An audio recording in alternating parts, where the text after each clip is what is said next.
So for today's video, ito nga pala yung trabaho natin ngayon. Bali wala akong gawa doon sa pwesto ko sa short ball machine. Nagtatanggal ako ngayon ng mga hose dito sa mga container na natanggalan na ng chemical. Ito yung pinakaunang proseso talaga. Pagkadala sa amin ng mga container, galing deliver, dadalhin dito. Pagbaba, dito siya agad ilalagay. Kasi itong pwesto na to, pag nalagay na yung container dito, itong mga hose ito ikakabit. Kasi yung mga container na to, may laman pa siyang chemical. May mga natitirang chemical sa loob. Dito sa first part na to, natanggalan siya ng mga natirang chemical. Yung matanda yung gumagawa nito, yung charging namin. After matanggalan ng mga chemical dito, nilalagay na dun sa second process. Mamaya dun tayo. Yung lalagyan siya ng tubig para malinisan pa yung mga natira. Tapos tatanggalin din yung tubig. Tapos yung third process, ilalagay dun sa oven. Tapos after nun, dun na sa pwesto ko, yung nagtatanggal ako ng pintura. So yun, ang dami nagtatanong sa akin, nagko-comment, hindi ko ma-replyan. Ngayon, sasagutin natin yung mga tanong ng mga nag-comment sa akin. So ngayon, tapusin ko lang to. Tapos si Kuya Kevin nga pala nandun sa labas. Kasi patapos na nga yung winter ngayon. Pero malamig pa rin Kaso nagbabago na, umiinit na talaga sa tanghali. Tapos yung mga halaman, unti-unti nang tumutubo-tubo. Kaya yun, inutusan si Kuya Kevin ng boss namin, kasi nandito kahapon, na mag-i-spray siya sa mga halaman. Sa mga damo, ganun. Ewan ko kung pampatay ata sa damo yun o pampabulaklak. Basta ganun. Mamaya pupunta natin si Kuya Kevin. Ito yung mga time na na lalo pag summer, pinagpa-farm bill kami ng boss namin yan sa labas. Yun, yung hardin namin, doon kami pinagtatrabaho. Kasi nga, madalas walang gawa dito. May gawa man, konti lang. Ayun. Kaysa naman wala kaming ginagawa, pinapagawa na lang yung mga yun. Kumbaga trabaho din talaga namin yun. Ano nga rin kami dito, hardinero. So dito naman sa second process na to, lalagyan din siya ng mga hose. Tapos, lalagyan siya ng tubig. Pakabila yan inikot na kasi to Lalagyan siya ng tubig. Tapos after malagyan ng tubig, ibababad. Pag nababad na siya, ito na yung process na yun. Ito tubig to. Tapos ito hangin. Kumbaga pagka i-drain na yung tubig, yan, ito yung tubig ng hose. Hose ng tubig. Pag i-drain na siya, kailangan na ng hangin para itulak ng hangin yung tubig ko palabas. So, yan. Ayan yung gagawin natin ngayon. Naantay lang natin ma-drain. So, pag wala na nga palang laman siya, na-drain na yung tubig. Ito na itsura nun. Yan. Tatanggalin na yung mga takip, mga belbu. Ayan na itsura niyan. So, yun guys, habang inaantay natin na ma-drain yung tubig, puntahan muna natin si Kuya Kevin. So, ayan na siya. Dito siya sa part na to. Alam niyo yung parang yung parang farmer nga, tapos may nilalagay para mga magsasaka, tapos may ina-spray na gamot. Hindi ko alam kung gamot ba yan. Multitask talaga to si Kuya Kevin, no? Hey! Farm bill Ang laki kasi ng asyenda mo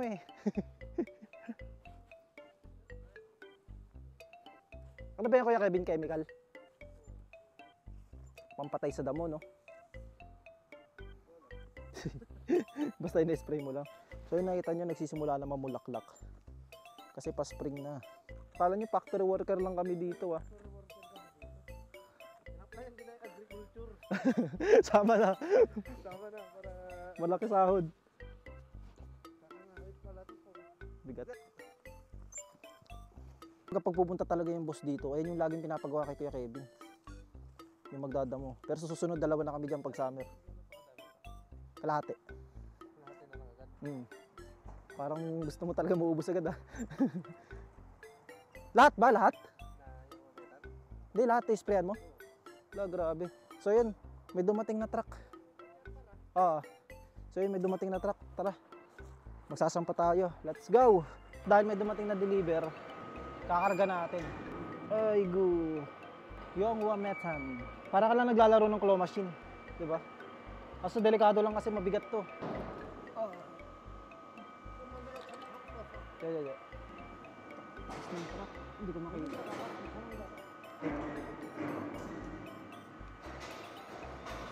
됐어요? 앞으로 딱 붙여봐.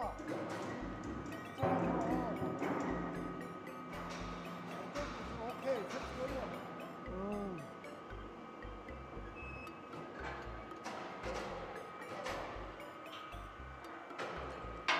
Yun. Mahirap kasi makita yung truck ng taas. Oh, di mo makita kung pantay. Paggamit nga pala ng hoist, dapat maingat kasi lalo pag may tao. Parang gumagamit ka din ng crane. Kasi maling pindot mo, pwedeng tumama sa kanila yung item. Tapos pwede ka makasira. Diba? Kaya ano lang. Kahit mabagal lang, all goods lang yun. Hindi naman tayo nagmamadali. Okay, let's go. So yun, naalala ko nung unang paggamit ko nito ng hoist. Kinakabahan talaga ako. Kasi nakakatakot siya gamitin eh. Kasi nga mabibigat yung karga, baka mamaya makatama ka. Si Kuya Kevin lagi sinasabi, kaya mo yan. Madali lang yan. Ganun yun. Kaya mo yan. Mahirap talaga sa una, kakabahan ka pero dahan-dahan lang. Yung pinapagamit ako ni Kuya Kevin kahit bago pa lang ako, siguro mga 3 months ako nung 2 months. Pinapatesting-testing niya ako. Tapos pag walang tao, pagka wala namang deliver, pinapag-testing-testing niya rin ako na gumamit nila. Kunyari maglilipat-lipat ng container. Kumbaga pinapractice na ako ni Kuya Kevin. Para pagka may deliver na, yung actual, kahit pa paano, marunong na ako. Ayun, ngayon, kahit wala na sila, ako na lang dito. Sila lang nagre-receive. Tapos, pag ako'y nandito, ako yung magsasampa. Yan, kahit ako na lang mag-isa. Dati, kala ko di ko matututunan to eh. Pero yun. Matututunan naman kasi lahat ng bagay. Takes time nga lang. Pero matututunan ng patutunan. Mahirap sa umpisa, pero pag natutunan mo naman, wala na. Basic na sa'yo. Para ka na lang naglalaro.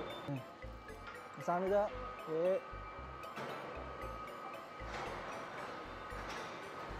Yan kagaya niyan, pag namali ka ng pindot, pwedeng tumama sa kanya yung ano, yung anchor, yung hoist. Kaya pag di sigurado, pindot-pindot lang. So yun, nagpalit muna tayo ng uniform kasi mainit. Pagka kumikilos ka, pagpapawisan ka na dun sa makapal na damit, yung pang winter namin. Ayan, maaraw na oh. Pero mamayang gabi malamig na naman. Pagka magpapalit ng season, kunyari galing winter pa spring, sa umaga nakapang winter kami, sa tanghali, pahapon, yung manipis na, tapos mamayang gabi na naman, palit na naman. Kasi pabago-bago nga yung klima. So ito naman ngayon yung trabaho natin. Bali natanggalan na natin siya ng tubig. Ngayon, tatanggalin ko naman itong mga anjon ba yun, yung mga takip sa likod. Tapos ito palang tinanggalan natin ng tubig. Ano na siya? Reject na siya. Peggy na, hindi na pwedeng gamitin. Kaya, i-junk shop na. So yan, basa lang ako ng comments. Dito sa YouTube. Kasi iba yung page ko kasi Facebook page ko, bagong gawa lang yan. Pagka sinagot ko siya sa bagong Facebook page ko, tapos hindi naman nakapalo doon, hindi din mapapanood doon nagtanong. Kaya sa YouTube ko na lang din ipopost to. Yung tanong ni Darwin Panganiban, yung mga undetectable person living with HIV ba is bawal mag-work sa South Korea. Paano undetectable? Kumbaga hindi alam ng ano, kumbaga ikaw lang nakakaalam na may HIV ka, parang ganun siguro. Pag ganyan, pag may sakit ka na nakakahawa, bawal talaga yan dito sa South Korea. Kasi kung makalusot ka man sa Pilipinas, kunyari, magkaroon ng test, tapos nakalusot ka sa Pilipinas, kunyari, dinaya mo yung medical mo, or kaya hindi mo dinaya pero nakalusot ka, pagdating dito sa Korea, hindi ka din makakalusot kasi ang higpit ng medical dito. So yun lang, kung may nakakahawa ka talagang sakit like HIV, AIDS, ayun kasi mga bawal talaga dito, HIV, AIDS, TB, yan, bawal dito sa Korea. Kaya makalusot ka man, pero pagdating dito, hindi ka nakalusot, sayang lang din, papauwiin ka din. Kasi marami ng ganyan na napapauwi. So yun yung tanong ni Darwin Panganiban. So, si Ipti Kurum, gawa ka naman ng video about sa sahod mo at kung ano yung mga info na dapat malaman sa payslip para naman maging educated mga Pinoy. So yun, ito may gawa na ako tungkol sa sahod. Pero yung mismong sahod lang yung ginawa ko. So yung sahod ko kasi wala siyang mga, ano lang, basic salary lang kasi ako. Kaya yung mga kaltas doon is national pension lang, yung cookmin, tapos yung gonggang buhom, yung health insurance namin. Tapos ayun lang, wala nang ibang kaltas. So gagawan ko to ng video sa mga kasama ko, sa mga kalakuya J, ganun. Kasi sila, payslip nila may mga OT, para ma-explain ko sa inyo kung paano i-compute yung sahod. gagawin natin ito ng video sa susunod. So yun, hindi to tanong. Somerandong Myung on YouTube. Salamat sa Vlog Idol, salamat sa pag-inspire lalo na sa aming SPS aspirants, more power. So binasa ko lang, hindi siya tanong. So yun, thank you din, thank you, walang anuman.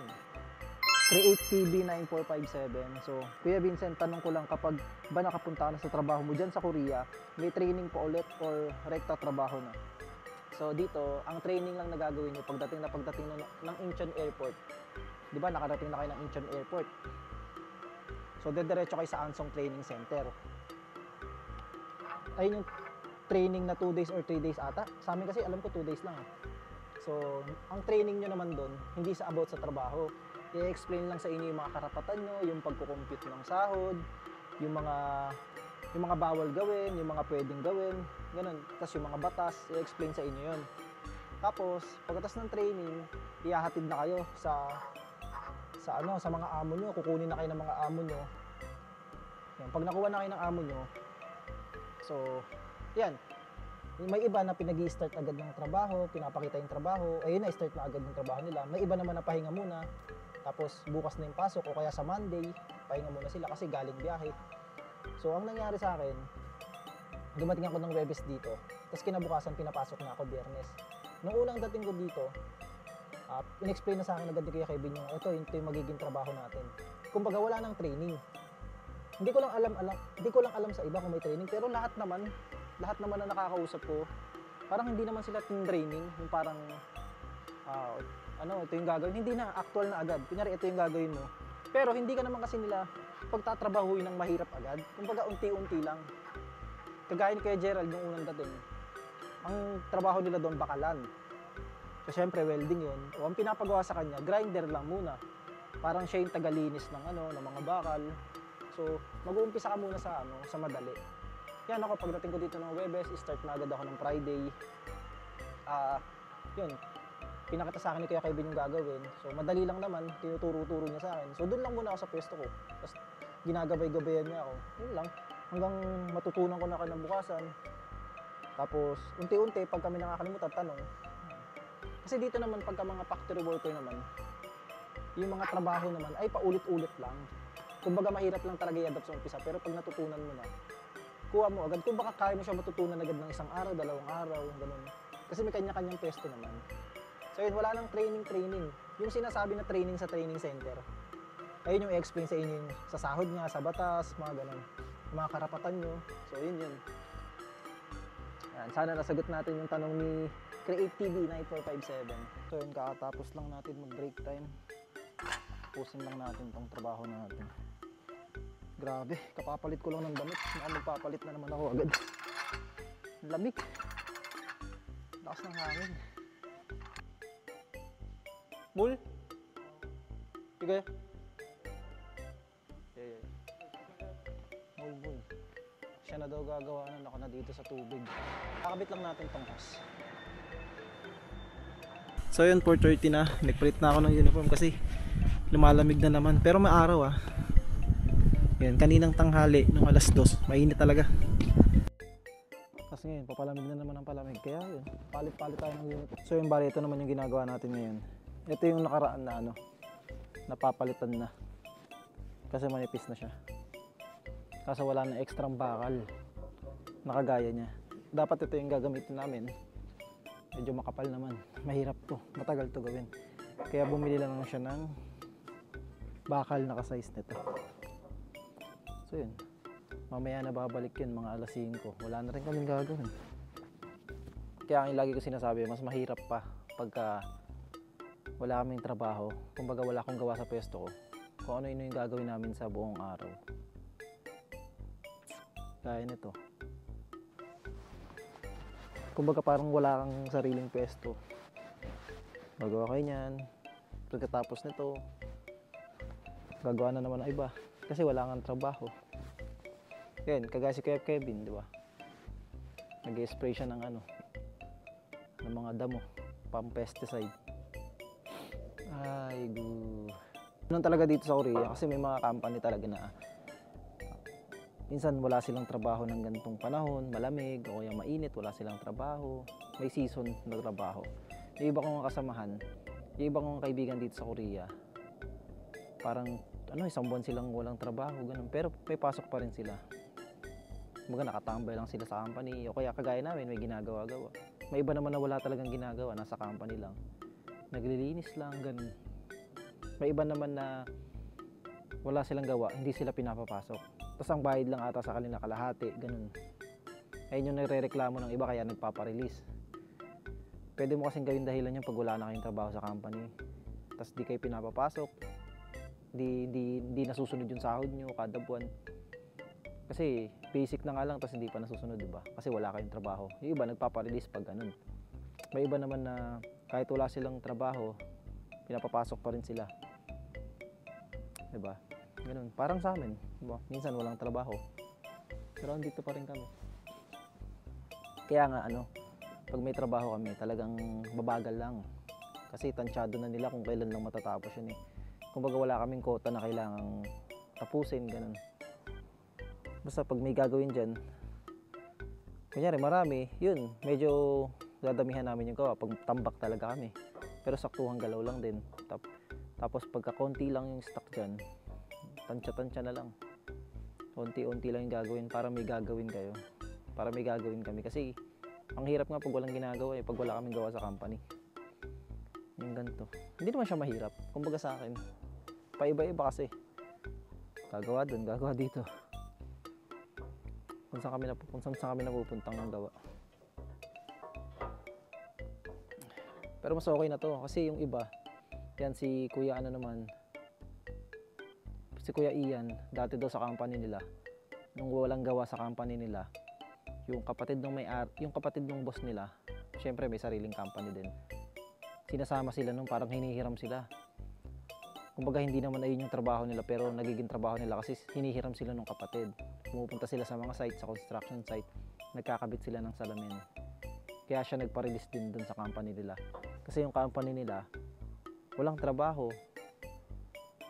Para magkaroon sila ng trabaho, sinasama sila dun sa may kapatid ng boss. At sinasama sila sa construction site na delikado. Tapos nag-aakit sila ng malalaking salamin. Yung sa mga building na hindi pa gawa. Ganun. Kaya siya nagpa-release. Number 1, ang baba ng sahod. Basic lang, tapos siya pa nagbabayad ng bahay. Sagot pa yata nila yung pagkain. Kumbaga malinis niya daw na sinasahod 1.5 million. Tapos ang hirap pa daw ng trabaho niya. Yan, ngayon napunta siya dito kay Kuya Jay. Magkasama na sila. Susunod, tatanungin natin si Kuya Ian. Interviewin natin siya. Kung ano yung pinagdaanan niya dito. Kung ano yung ginawa niya, kung bakit siya nagpa-release, mga ganun. Tatanungin natin sa kanya. Para may idea rin kayo. Parang masasabi nyo rin kasi na swerte pagka napasok kayo sa company na maraming trabaho kasi OT-OT. Tapos parang swerte din pag ganito na sakto lang yung trabaho sa company pero sakto lang yung sahod nyo. Huwag na kayo mag-expect ng sahod na masihigit pa sa basic kasi wala rin naman kayong trabaho. Yan. May mga tao nga na gusto na ganito lang yung pasok. Ang dami kong kakilala na ganun lang. Lalo yung matatagal na dito. Gusto ko nga ganyan lang eh. Gusto ko walang pasok ng Sabado Linggo para pahinga. Pero ako gusto ko may pasok para maraming sweldo. Kaso wala, nandito tayo sa company. Target ko siguro mga 1 taon pa ako dito. Baka umalis na ako dito, magpa-release ako. Pero pag hindi ako pinayagan, baka umalis na lang ako. Pero tatry ko magpa-release. Kasi lahat ng nagtrabaho dito, nagpa-release yung iba. Kahit si Kuya Kevin, diba, hindi pinayagan. Ayaw talaga pumayag ng boss. May ganun kasi, may mga boss na hindi papayag ka i-release kasi wala namang reason para magpa-release ka. Dahil ba sa sahod, pinirmahan mo yung kontrata na yun. Tapos wala naman sila nilalabag, lahat naman sinusunod nila. Kumbaga may mga boss na hindi papayag. Pero may mga boss naman na pag nagpa-release ka, all goods lang, lalo sa mga malalaking company. Dito hindi. Kasi dalawa lang kami Pilipino dito. Tsaka family business lang kasi to. Kumbaga mahihirapan sila mag-hire ng panibago. Mahihirapan na naman silang kumuha ng panibagong kapalit. Kaya yun. Kaya nagdadalawang isip ako kung magpaparelease pa ako or next year or tapusin ko na muna yung contract. Kasi sayang din kasi pag nagpa-release, hindi sila pumayag na i-release ako. Baka mamaya hindi na ako extend, hindi na extend yung extension ko kunyari. pwede nila akong i-sincere, kanya babalik ko din ng pangalawang contract. Baka hindi na nila gawin kasi nagpaparelease nga ako. Pero susubukan ko pa rin kasi yung baba nabababaan ako sa sahod. Dahil marami nga akong gusto kong mapabilis yung pag-iipon. Kasi gusto ko pa mag-aaral sa Pinas. May target ako na na gawin sa Pilipinas. Ayoko mag-stay dito na matagal sa Korea. Dahil may future pa naman tayo sa Pilipinas. So ito lang yung way para makapag-ipon, makapag-start ng negosyo, makabili ng bahay, yung mga kailangan natin. Pero yung magi-stay ako dito ng matagal, hindi. Ayoko makita yung sarili ko na nagtatrabaho ko dito, 40 years old na ako, nasa abroad pa ako. Okay sana yun kasi makakapundar ka ng marami, magiging marami yung pera mo. Pero yung enjoyment, tatanda ka ng hindi mo man lang na-enjoy yung pera mo, di ba? Hindi naman kasi kailangan ng sobrang daming pera. Siyempre, maganda pa rin, yung kikitain mo dito, palaguin mo na lang. Tapos kasama mo yung pamilya mo sa Pilipinas. Ayun yung pinaka masarap sa lahat. Kasi yung pera, andyan lang yan. Kaya mong kitain yan. Kailangan lang yung kita mo dito, yung pera mo nakikitain dito sa Korea, gamitin mo ng tama. Hindi naman palakihan ng sahod yan Nasa yan kung paano mo gagamitin yung pera mo ng tama, di ba? Malaki nga yung sahod mo, malaki din naman yung gastos mo. Tapos nagnegosyo ka, pumasok ka sa negosyo na hindi mo alam, tapos bumagsak yung negosyo, ganun, hindi mo masasabi, di ba? Kaya yun, tamang paggamit lang talaga ng pera, lalo pagka kagaya kayo sa akin na same lang yung sahod na mababa na lang, na basic lang. Hindi naman mababa, malaki na yun. Kumbaga, mababa lang kasi ito na yung pinaka-basic na sahod. Ayun, gamitin na lang ng tama yung pera. Basta ayoko na magtagal dito sa Korea. Gusto ko, pinakasagad ko na yung 10 years. Pero, sana kahit hindi umabot ng 10 years. Dahil, hindi ko naman kailangan ng sobrang daming pera. Sakto lang, mga 50 million. Hindi, joke lang. Kasi baka hindi ko kayanin na mag-abroad, lalo pag magkaanak ako. Kaya nga siguro, hindi pa kami binibigyan ng anak ni Jopet. Kasi, baka hindi ko kayanin mag-abroad. Ganun. Baka all goods na ako sa Pinas. Talagang mag-aano na lang ako dun, kayod kalabaw. Kasi ang hirap. Ayoko ng ganun na hindi ko kasama lumaki yung mga anak. Kaya nga humahanga ako dito sa mga OFW na matatanda na. Akala ko yung Astro. Kasi dito na sila buong buhay nila, nasa abroad na sila. Kumbaga hindi nila nasabaybayan yung paglaki ng anak nila. At hindi nila kasama yung pamilya nila. Dito na sila, nasanay na sila dito sa buhay. Kaya sabi ko sayang yung pera nyo, hindi nyo na-enjoy. Pero kanya-kanya kasi yan, kanya-kanya ng mindset, kanya-kanya ng point of view sa buhay. Ako lang ganun, kaya ayokong tumagal dito. Kasi gusto ko sa Pilipinas kasama ko yung pamilya ko kasi mabilis lang yung oras di ba? Hindi mo namamalayan, tumatanda yung mga magulang natin, tumatanda yung mga mahal natin sa buhay. Yun na lang, tulungan na lang tayo sa Pilipinas na maging okay yung buhay. Kayo sa mga, di ba? Gusto niyo mag-abroad dito. Nasa inyo yan kung gaano nyo gugustuhin tumagal dito, kung gaano kayo katagal na magtatrabaho dito. Pero mas maganda kung mapabilis lang, kunyari, mag-ipon kayo na mag-ipon para may pundar kayo sa Pilipinas na mabilis, tapos makapagnegosyo kayo dun para balik na kayo sa Pilipinas. Kasi hirap dito, hirap magtagal sa ibang bansa. Tsaka dapat yung kinita natin, masulit natin, magamit natin, di ba? Ayun yung pinaka number 1. Kasi pinaghirapan natin to Tsaka yun, huwag natin sasayangin yung mga pinaghirapan natin. Lalo to, nagtatrabaho tayo dito. Dapat yung pera natin tama lahat ng paglalagyan, hindi yung kung saan siya napupunta. Tsaka number 1, pag nandito na kayo, unahin nyo lagi yung sarili nyo. Sarili nyo muna, bago yung pamilya nyo. Sarili nyo lagi uunahin nyo. Mag-ipon kayo para sa sarili nyo. Ayan. Magbingi-bingihan kayo. Kasi pag nawalan na kayo ng trabaho dito, nasa Pilipinas na kayo, wala naman kayong hihingan ng tulong na iba. Kaya sarili nyo muna. Paano nyo? Maging successful muna kayo sa sarili nyo. Tapos pag naging successful ka na, pwede ka nang tumulong sa mga kapatid mo, sa pamilya mo, kamag-anak mo. Pero hanggat hindi ka pa nagiging successful, focus ka muna sa sarili mo. Pwede kang tumulong pa unti-unti, pero pag hindi pa ganun ka successful, yung parang hindi pa establish yung sarili mo, ikaw muna, focus ka muna sa sarili mo. Ang hirap tumulong nang ikaw sa sarili mo, hindi ka pa okay, di ba? Kaya kailangan, all goods na all goods. Kaya ito, yung pagkukorea, yung pag-abroad naman natin, stepping stone lang talaga to sa mga magiging pangarap pa natin. Kumbaga nandito tayo kasi para makapagpundar, makapag-ipon, para sa mga next target natin. Kaya wag natin sasayangin. Ako, nung mga unang taon ko talaga, gala ako dito. Kasi parang ano ko yun parang pasasalamat ko nakarating ako. Pero ngayong taon, talagang puro ipon, pundar dun sa mga tamang ipundar. Kasi bilang ko na yung taon na itatagal ko dito sa abroad. Tumagal man ako ng 2 taon, dapat may nangyari na, 3 taon may nangyari na. Hindi yung 10 years ako dito, wala pa. 5 years. Kailangan kada taon may achievement na na-unlock. Kasi ang hirap, hindi natin mababalik yung oras. Isipin mo, nagtrabaho tayo dito. Nagtiyaga tayo magtrabaho dito, nagtiis tayo magtrabaho. Tapos pagbalik natin ng Pilipinas ay ganun pa din or umangat lang ng konti. 'Di ba? Dapat may pagbabago na pagbalik mo ng Pilipinas. Ganun ang mindset. Hirap. Mahirap sa abroad. Masarap lang dito kasi makakaipon ka talaga ng pera para dun sa mga target mo na ma-achieve. Gusto mo ma-achieve.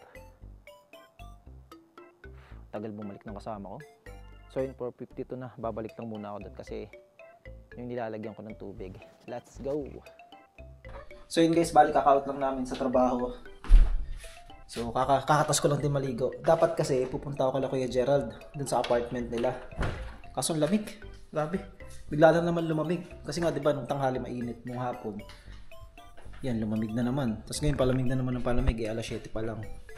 So, hindi ko alam kung pupunta pa ako. Titignan ko pagkatapos ko kumain, pagkakaya kong lumabas at pumunta doon, pupunta ako doon. Para magawan ko din ng video yung apartment ni Kuya Gerald. Kasi bago lang siya dito sa Korea, 1 month pa lang siya.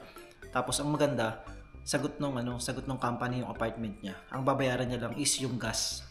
Marami kasi binabayaran dito sa Korea Tubig, kuryente, gas, yun. Yung gas lang babayaran niya, pero yung apartment wala siyang bayad sa upa. Ang maganda doon, mag-isa lang siya sa apartment. Kaya gusto ko may pakita sa inyo yun para may idea kayo na pwedeng maging ganun yung matuluyan nyo pag nandito na kayo sa Korea. Pwedeng sagot ng company nyo yung apartment, pwedeng kayo naman yung nagbabayad ng apartment. Iba-iba kasi. Yan sa amin naman, di ba dito, libre lang yung gisok sa namin. So, yan nga. Ngayon pa lang makakapanood ng video ko. Ito yung gisok sa namin, tas kwarto namin ni Kuya Kevin. So, yun, iba-iba talaga na mapupuntahan. Kaya, pag kinaya kong lumabas, yan, gagawin ko ng video. At interviewin ko na din si Kuya Gerald kung ano ba yung kung magkano yung mga ginastos niya sa pag-apply. Tapos ano pa ba? Basta interview natin kasi iba-iba 'Di ba lahat ng nag-Korea iba't iba ng kwento. Para kayo may idea rin kayo. Lahat sila dito interviewin ko, lahat ng magiging makakasama ko dito. Sila Kuya Kevin, lahat yan interviewin ko na. Kasi nga iba't iba tayo ng pinagdaanan kung paano makapag-Korea, paano yung diskarte. Para yung mga kayo na gusto mag-Korea, yung mga nanonood ng mga aspirants, mga nag-iisip mag-Korea, may idea kayo, ganun pala yung ginawa niya. Kasi pag sa akin lang, ayun, lagi ko na nakikwento yung sa akin, pinagdaanan ko. Para yung iba naman, di ba? Kung ano yung ginawa nilang paraan para makapag-Korea, kung magkano yung ginastos, kung yung mga experience nila dito sa Korea. So yun, kakain lang muna ako. At hanggang dito na lang yung vlog natin. So yun nga pala, sa mga nagtatanong sa nagko-comment dito sa YouTube ko, minsan hindi ko masagot yung tanong nyo kasi tinatamad ako mag-chat kasi medyo mahaba pag sa chat. Pag gagawan ko naman siya ng video sa YouTube, alanganin siya kasi mali, counting video lang yan. So kaya gumawa ko ng FB page. So ito lalagay ko dito, Vincent Labutap. So kagagawa ko lang yan. Bali kayo, nasa inyo kung magpa-follow kayo. So maganda i-follow nyo na ako doon. Para pag may mga tanong kayo, mag-comment lang sa video ko at gagawan ko. Kasi mas madaling gawa ng doon. Mas madaling gawa ng video, di ba? Tsaka mas makikita ko agad kasi nga Facebook page, tsaka gamit ko yung Messenger noon. So yun lang, sa mga may tanong, ayun lang gawin nyo. Doon lang kayo mag-comment kasi pag sa YouTube nga, Sinasagot ko lang siya pag nagbablog ako. Minsan kasi natatabunan na yung mga message niya, hindi ko masagot.